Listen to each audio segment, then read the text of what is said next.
Assalamualaikum warahmatullahi wabarakatuh. Bapak dosen yang kami hormati, rekan-rekan mahasiswa S2 seperjuangan yang berbahagia.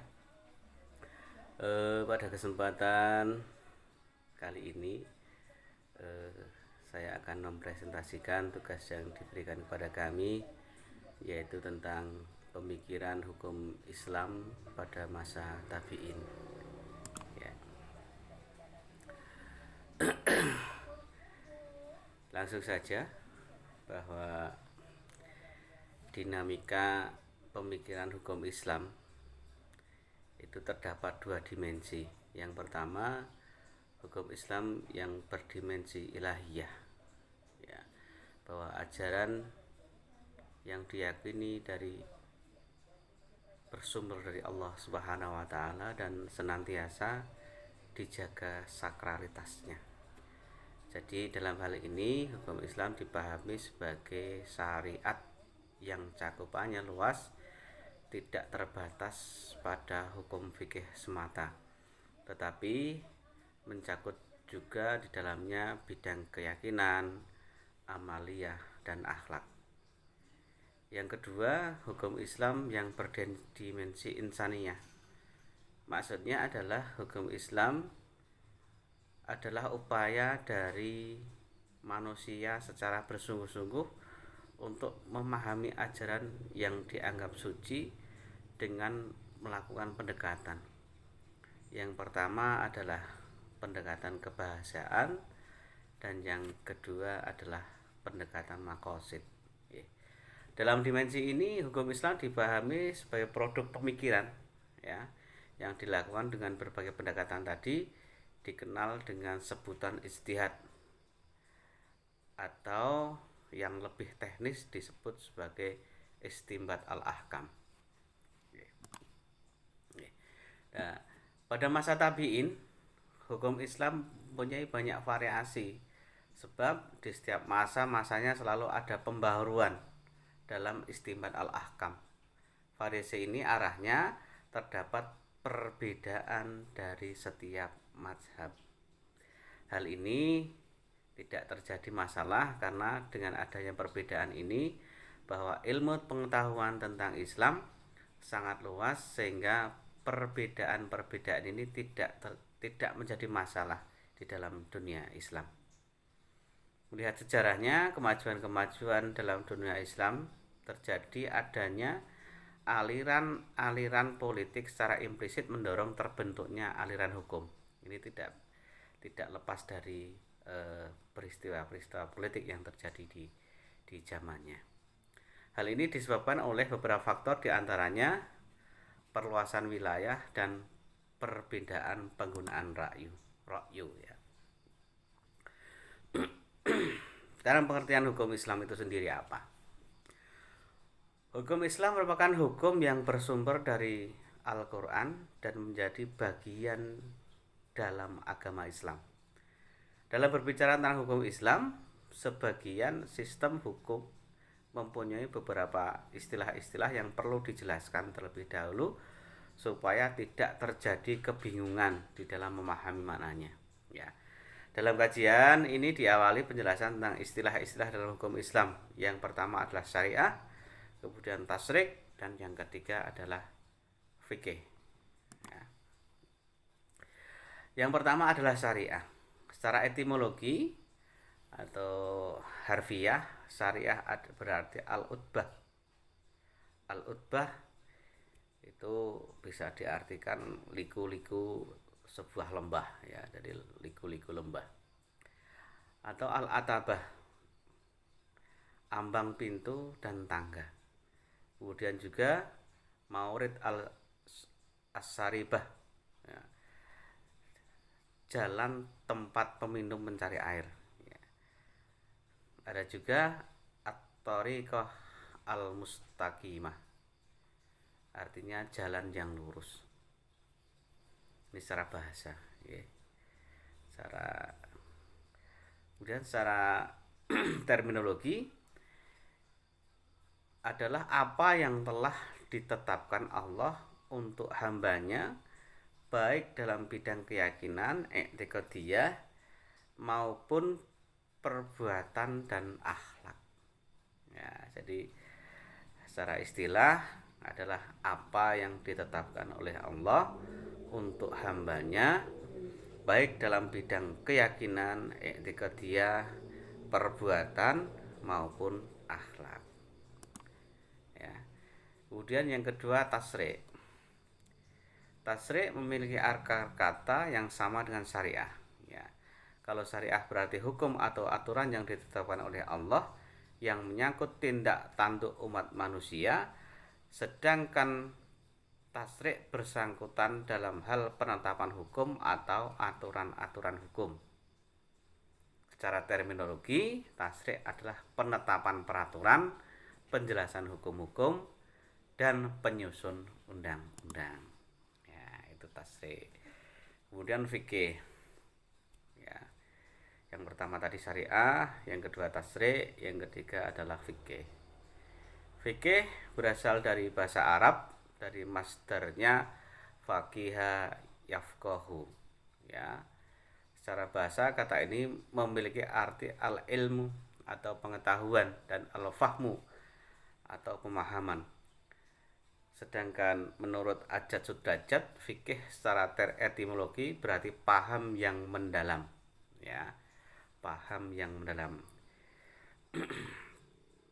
Atau ilmu tentang hukum syara yang bersifat amali atau praktis yang dihasilkan dari dalil-dalil terperinci. Ya, inilah fikih. Jadi fikih adalah hasil produk. Ya. Ilmu tentang hukum syara bersifat amali yang dihasilkan dari dalil-dalil yang terperinci. Inilah fikih. Kemudian kita akan melihat hukum Islam pada masa tabi'in dan metode istinbatnya. Ya. Kondisi hukum Islam pada saat ini dapat digambarkan dalam beberapa hal. Pertama, hukum Islam pada periode ini, ya, ini maksudnya periode tabi'in. Ini sandaran hukumnya adalah Al-Quran, Sunnah, Ijma' dan Qiyas. Ya. Kedua, para ulama Islam terpencar dari berbagai daerah. Ya. Kemudian yang ketiga, orientasi mayoritas ulama yang lurus mengarah pada dua sisi dalam perselisihan bidang fikih. Dan keempat, tersebarnya periwayatan ahli hadis. Ya. Ini beberapa hal ya yang menjadikan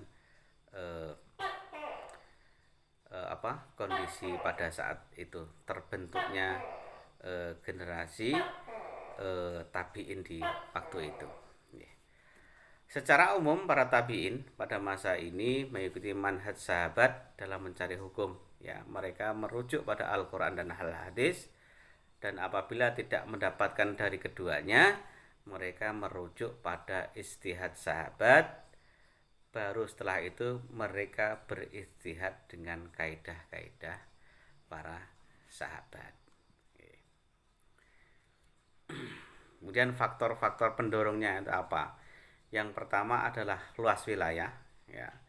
Jadi sebagian orang yang daerahnya dikuasai oleh umat Islam menjadi penganut Islam, kemudian mereka belajar agama Islam di bawah bimbingan para imam. Ya. Di antara ulama yang menjadi guru adalah para penghafal hadis, Al-Quran, penafsir Al-Quran, dan penjelas As-Sunnah. Mereka mulai memasuki dalam pengembangan ilmu, di antaranya ilmu logika, kedokteran, dan sebagainya. Ya. Kemudian luasnya yang kedua adalah luasnya ilmu pengetahuan. Dalam bidang ilmu kalam misalnya terjadi perdebatan.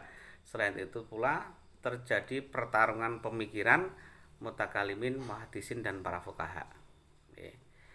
Kemudian yang ketiga, adanya upaya umat Islam untuk melestarikan Al-Quran. Ya. Melestarikan Al-Quran yang dicatat termasuk yang dikumpulkan dalam satu mushaf maupun yang dihafal. Pelestarian Al-Quran melalui hafalan dilakukan dengan mengembangkan cara membacanya. Kemudian yang keempat, perbedaan penggunaan ra'yu.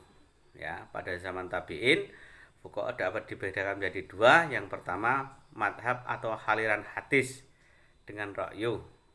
Ya, aliran hadis adalah golongan yang lebih banyak menggunakan riwayat dan sangat hati-hati dalam penggunaan ra'yu. Sedangkan aliran ra'yu lebih banyak menggunakan ra'yu dibanding dengan hadis. Munculnya dua aliran pemikiran hukum Islam ini semakin mendorong perkembangan ikhtilaf, dan pada saat yang sama pula semakin mendorong perkembangan hukum Islam. Ya. Secara umum ya, pada masa tabi'in dan dalam penetapan ya, secara umum masa tabi'in dalam penetapan dan penerapan hukum mengikuti langkah-langkah yang telah dilakukan para sahabat dalam istinbat al-ahkam ya. Langkah-langkah mereka yang dilakukan adalah yang pertama, mencari ketentuannya di dalam Al-Qur'an. Ya. Kemudian apabila tidak ditemukan di dalam Al-Qur'an, dicari di dalam sunnah Nabi ya. Dan apabila tidak terdapat dalam Al-Qur'an dan As-Sunnah, mereka kembali kepada pendapat para sahabat. Ya. Apabila pendapat sahabat tidak diperoleh ya, jadi belum terjadi pembahasan di sana, maka mereka melakukan ijtihad ya. Jadi langkah yang pertama adalah mencari di Al-Qur'an, kemudian jika tidak temukan mencari di dalam As-Sunnah. Yang ketiga, ketika tidak ditemukan kepada Al-Qur'an dan As-Sunnah, mereka kembali kepada pendapat para sahabat. Dan ketika di pendapat para sahabat tidak diketemukan, maka mereka baru melakukan ijtihad ya. Langkah-langkahnya seperti itu. Nih, dengan demikian ya, dapat disimpulkan bahwa sumber hukum Islam pada periode ini adalah yang pertama adalah Al-Qur'an, yang kedua sunnah, yang ketiga ijma' dan pendapat sahabat, yang keempat adalah ijtihad ya. Ijtihad adalah sebuah usaha yang sungguh-sungguh yang sebenarnya dilaksanakan oleh siapa saja yang sudah berusaha mencari ilmu untuk memutuskan suatu perkara yang tidak dibahas dalam Al-Qur'an maupun Sunnah, dengan syarat menggunakan akal sehat dan pertimbangan yang matang. Jadi tidak asal ya, tetapi dengan mempertimbangkan, dengan menggunakan akal sehat dan pertimbangan yang matang. Nah, pada masa tabi'in itu ada 13 ya fuqaha terkenal yang saat itu ada. Tetapi di antara ke-13 itu yang paling menonjol adalah 4 ulama yang dikenal dengan mazhab 4 ya. Yang pertama adalah madhab Hanafi ya. Aliran ini berasal dari nama tokoh sentral dalam pemikiran fikih, yaitu Abu Hanifah An-Nu'man Ibnu Sabit Ibnu Zuhti ya. Abu Hanifah mengalami kekuasaan dua dinasti ya, yaitu dinasti Umayyah dan dinasti Abbasiyah. Beliau hidup selama 52 tahun pada dinasti Umayyah dan 18 tahun pada dinasti Abbasiyah. Pada awalnya beliau adalah seorang pedagang, tetapi atas anjuran seorang ulama kemudian beralih menjadi pengembang ilmu ya. Abu Hanifah tergolong generasi ketiga setelah Nabi Muhammad SAW. Ia belajar fikih pada ulama Irak, dan karena itu pula dalam perkembangan pemikiran fikihnya ia mempresentasikan aliran ar-ra'yu ya. Kemudian yang kedua adalah madhab Maliki ya. Tokohnya adalah Imam Malik. imam yang kedua dari imam 4 serangkai dalam Islam. Ya. Dari segi umur ia dilahirkan di kota Mekah, yaitu suatu daerah di negeri Hijaz, dan wafat pada hari Ahad 10 Rabiul Awal 179 Hijriah di Madinah. Ya. Imam Malik wafat pada masa pemerintahan Abbasiyah di bawah kekuasaan Harun ar-Rasyid.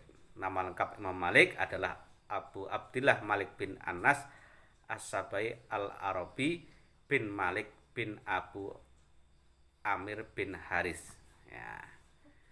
Imam Malik dikenal sebagai seorang yang berbudi mulia dengan pikiran cerdas, pemberani, dan teguh mempertahankan kebenaran yang diyakininya. Kedalaman ilmu menjadikan beliau amat tegas dalam menentukan hukum syar'i. Ya, ini Imam Malik. Kemudian yang ketiga yang terkenal pada masa ini, yang pengikutnya sampai sekarang masih ada, adalah mazhab Syafi'i. Ya. Nama lengkap Imam Syafi'i adalah Muhammad bin Idris bin Abbas bin Syafi'i bin Al-Sa'ib bin Ubaid bin Abu Yazid bin Hasim bin Al-Muthalib bin Abdi Manaf. Ya. Dari pihak ibu, Asy-Syafi'i adalah cucu saudara perempuan dari ibu sahabat Ali bin Abi Thalib. Ya. Jadi ibu dan bapak Asy-Syafi'i adalah dari suku Quraisy. Ya.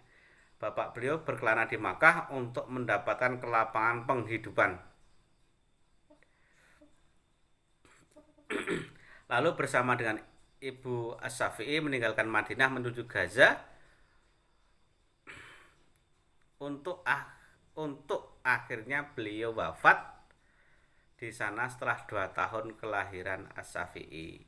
Dalam catatan yang lain, Syafi'i lahir dalam keadaan yatim pada bulan Rajab 1050 Hijriyah di Gaza, Palestina. Ya. Imam Syafi'i pada usia 20 tahun pergi ke Madinah dan belajar kepada Imam Malik. Ya, lalu pada tahun 195 Hijriah beliau pergi ke Baghdad dan belajar kepada Muhammad ibnu Hasan As-Syaibani, murid Abu Hanifah, selama 2 tahun juga. Ya. Setelah itu beliau kembali ke Mekah dan kembali ke Baghdad dan menetap di sana selama beberapa bulan. Selanjutnya melakukan perjalanannya lagi ke Mesir dan menetap di sana sampai wafat. Ya. Pada 29 Rajab tahun 204 Hijriah. Maka dari itu, di dalam diri Imam Syafi'i terhimpun pengetahuan fikih dari Imam Malik dan dari Abu Hanifah. Ya, jadi menyatukan dua pandangan, ya, dua pemahaman atau dua karakter keilmuan dari Imam Abu Hanifah dan Imam Malik. Itu yang terjadi pada diri Imam Syafi'i. Kemudian yang terakhir pada zaman ini adalah mazhab Hambali. Ya. Imam Ahmad ibnu Muhammad ibnu Hambal As-Syaibani dilahirkan di Baghdad atau Irak, tepatnya di kota Maru. Ya. Kota kelahiran sang ibu pada bulan Rabiul Awal tahun 164 Hijriah. Nama lengkapnya adalah Ahmad ibnu Muhammad ibnu Hambal ibnu Hilal al-As'ad ibnu Idris ibnu Abdillah ibnu Hayyan ibnu Abdillah ibnu Anas ibnu Auf ibnu Qasid ibnu Mazin ibnu Saiban ibnu Zulal ibnu Ismail ibnu Ibrahim. Dengan kata lain, ia adalah keturunan Arab dari suku Bani Saiban, sehingga diberi lakop As-Saibani. Sejak usia 16 tahun beliau, ya, belajar hadis untuk pertama kalinya kepada Abu Yusuf, seorang ahli ra'yu dan salah satu sahabat Abu Hanifah. Kemudian gurunya dalam pemikiran fikih, ia belajar kepada Imam Syafi'i, dan Imam Hambal banyak mempergunakan sunnah sebagai rujukan. Beliau tergolong orang yang mengembangkan fikih tradisional. Dalam hidupnya, Imam Hambal banyak melakukan analisis terhadap hadis-hadis Nabi dan kemudian disusun berdasarkan sistematika isnad. Sehingga karya Imam Hambal dikenal dengan sebutan kitab musnad. Ya. Imam Hambal juga dikenal sebagai ulama ahli fikih dan ahli hadis yang masyhur di kalangan masyarakatnya. Pandangannya berpengaruh di kalangan masyarakat sampai saat ini. Ya, itulah tokoh atau ulama besar pada zaman tabi'in yang sampai saat ini pengikutnya, para penganutnya itu masih ada, ya. Bahkan sangat banyak pengikutnya sampai saat ini, ya. Dari beberapa hal di atas tadi dapat disimpulkan bahwa hukum Islam merupakan seperangkat norma atau peraturan yang bersumber dari Allah Subhanahu wa taala dan Nabi Muhammad sallallahu alaihi wasallam untuk mengatur tingkah laku manusia di tengah-tengah masyarakatnya. Dengan kalimat yang lebih singkat, hukum Islam dapat diartikan sebagai hukum yang bersumber dari ajaran Islam. Dalam berbicara tentang hukum Islam sebagai sistem hukum, mempunyai beberapa istilah yang perlu dijelaskan terlebih dahulu supaya tidak terjadi kebingungan dalam memahami maknanya. Dalam kajian ini diawali tadi tentang istilah-istilah dalam hukum Islam seperti syariah, kemudian tasyri' dan fikih. Hukum Islam pada masa tabi'in yang dikenal dengan imam madhab, yaitu Imam Hanafi, Imam Malik, Imam Syafi'i, dan Imam Hambali. Pada fase tabi'in, hukum Islam mengalami kemajuan yang pesat, ya. Perkembangan hukum Islam ditandai dengan munculnya aliran-aliran politik secara eksplisit mendorong terbentuknya aliran hukum. Hal ini disebabkan oleh beberapa faktor, diantaranya adalah perluasan wilayah dan perbedaan penggunaan ra'yu. Faktor utama yang mendorong perkembangan hukum Islam karena berkembangnya juga ilmu pengetahuan di dalam dunia Islam. Ya. Di ilmu pengetahuan berkembang pesat di dunia Islam. Disebabkan oleh beberapa hal. Yang pertama adalah banyaknya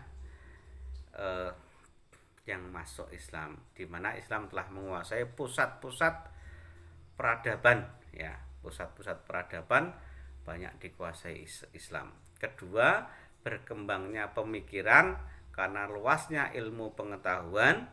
Kemudian yang ketiga, adanya umat Islam untuk melestarikan Al-Qur'an, ya, dengan dua cara, yaitu dicatat dan dihafal.